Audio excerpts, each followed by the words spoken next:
So Ben Roethlisberger has a podcast. I mean, who doesn't? And it's pretty good. He talks about stuff, and whenever he talks about the Steelers, he has a long history there, so he's an expert in Steeler football and knows it. And he has been critical of Mike Tomlin. They just recently lost 21-18 to the awful Patriots, and were blowing timeouts, and they can't move the ball offensively. And as a former great quarterback, Roethlisberger has the right to an opinion, and we should listen. And he was highly critical of Mike Tomlin. So the Steelers have been a picture of mediocrity for about 6 years. Ben played in some of those. Go back 6 years. They won 9 games. They won 8 games. They had one good year at 12 wins, and then 9, and then 9, and now they're 7-6. 6 years, 0 playoff wins. In fact, they have 3 playoff wins since 2010 over A.J. McCarron, Matt Moore, and Alex Smith. The Steelers' last playoff win over an elite quarterback was 2010, Joe Flacco. It's now 2023, and in 3 weeks, 2024. And in that time, they've lost to, in playoff games, Blake Bortles, Tim Tebow, Baker Mayfield. As long as Mike Tomlin is there, 2 things will be true. It will be a highly emotional, 1, culture, and 2, a defensive culture. It will be toughness over ingenuity. More alpha than actually offensive details. That's how they roll. The problem, of course, and we're seeing this in New England, is what is winning in football today. And it's ingenuity, and it's creativity. It's McVay. It's Shanahan. Look around. 11 of 14 playoff teams today. Creativity, ingenuity, offensive football. Spend your money on the right side of the ball. So I don't think Mike Tomlin's a bad coach, and I think Bill Belichick is legendarily a great coach. But like I referenced Tom Landry earlier, cultures change, and coaches kind of feel out of touch with the current culture. Now, maybe all of this, I could say, would be solved with a better quarterback.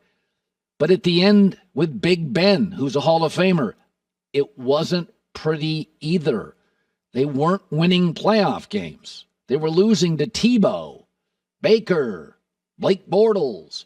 And so 2 things can be true. I can think Tomlin's a good coach, and I can be deeply concerned about their ability to adapt offensively. Now, the good news is, unlike New England, they draft skill players at an incredibly high level. So the Steelers' issues, to me, are much easier to solve than the Patriots' issues. They can't draft offense. They can't develop it. They've got no feel for it. Steelers always draft receivers, running backs, tight ends, O-linemen that can play. So they just need to get better at quarterback. I do not believe Kenny Pickett's the answer. I could certainly be wrong. But Big Ben has a right to an opinion. I don't think he's necessarily wrong. And they do not feel like a relevant Super Bowl-worthy discussion football franchise today. Not saying you have to fire the coach, but the coach maybe has to be tweaked and give half of this team to offense, a little more ingenuity, a little less concerned about toughness, a little less concerned about the chest out, the alpha, a little more concerned about details. I think that's a reasonable ask. I don't think they're miles off. I tend to think they're a quarterback off. New England's problems are the Grand Canyon, deep, and they last a long time, and I'm not sure you can get out of them. So, listen, the owner of the Patriots is going to protect his brand, and right now the brand is the Patriots are being flexed out of Monday Night Football. They're inept offensively. They're boring. Rarely do employees get their way with billionaires and bosses. All right, all good things come to an end, and employees don't control it. Also, Belichick's a rigid personality. Bobby Knight, the late Bobby Knight, Tony La Russa, Belichick. You're seeing it with Popovich. This is generally the way it ends. It's not pretty. I think Bill is completely out of sync with the current NFL. And in fact, I think if you look at his assistants, they've mostly been disasters as head coaches. Patricia, Josh McDaniel, they've been Joe Judge, utter disasters. Because this style of coaching, this highly punitive, very rigid, my way or the highway, take less, it's not working. The McVay way, the Shanahan way, the Mike McDaniels way, more pro player, more ingenuity, less power from the top down, pushing down. I just don't think it works in today's NFL. I don't think free agents want to go play there. I don't think young coaches want to go coach there. And I think Bill's out of sync. I think it's a collaborative world we live in. I think those are the tech companies that are working. I think those are the media companies that are working. I think those are the football teams that are working. Collaboration, not a single powerful figure at the top suppressing people. And so I think they're out of touch. Essentially, this is Tom Landry, although Tom was nicer. You have an elite defensive coach, elite defensive coach, coached the New York Giants as a coordinator. They win a championship.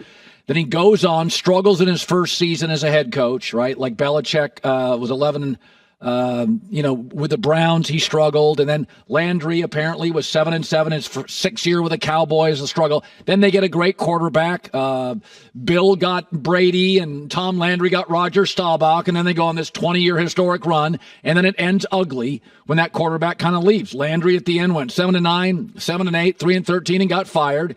And Bill Belichick, whether it's called firing or not, there was a report earlier this year that he signed an extension. I thought that was true. I would not extend him. I think when cultures change, a lot of older employees get out of sync.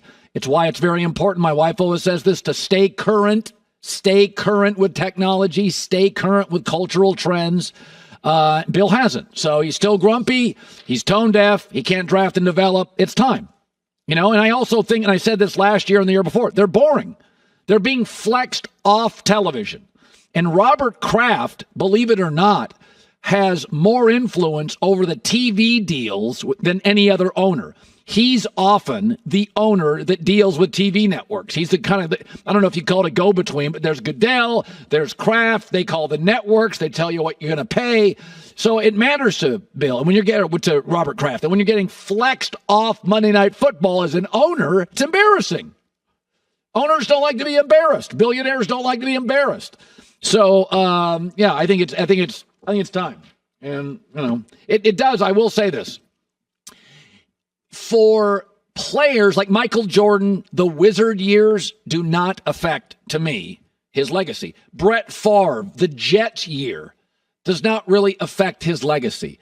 If you go look at Patrick Ewing or Akeem Olajuwon and they bounce around Shaq at the end, it's never, to me, affected a player's legacy if it's choppy at the end. However, I will say this on Belichick, it does make me think differently about Belichick. Not successful in Cleveland, not successful without Brady in New England. It does change how I view him. I mean, he's the most productive coach, but if this is football going forward, for the health and safety of players to be more of an offensively protective league, protect quarterbacks, protect offensive stars.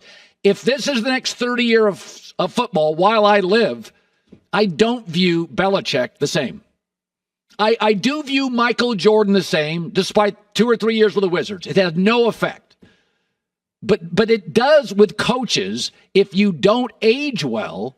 The late Bobby Knight, it was just, he won some games, but it didn't feel as strong as Mike Krzyzewski at the end of his career. And it does influence how I think if a coach can't evolve. Hi, everybody. Thanks for watching. Subscribe here to get the latest from the show.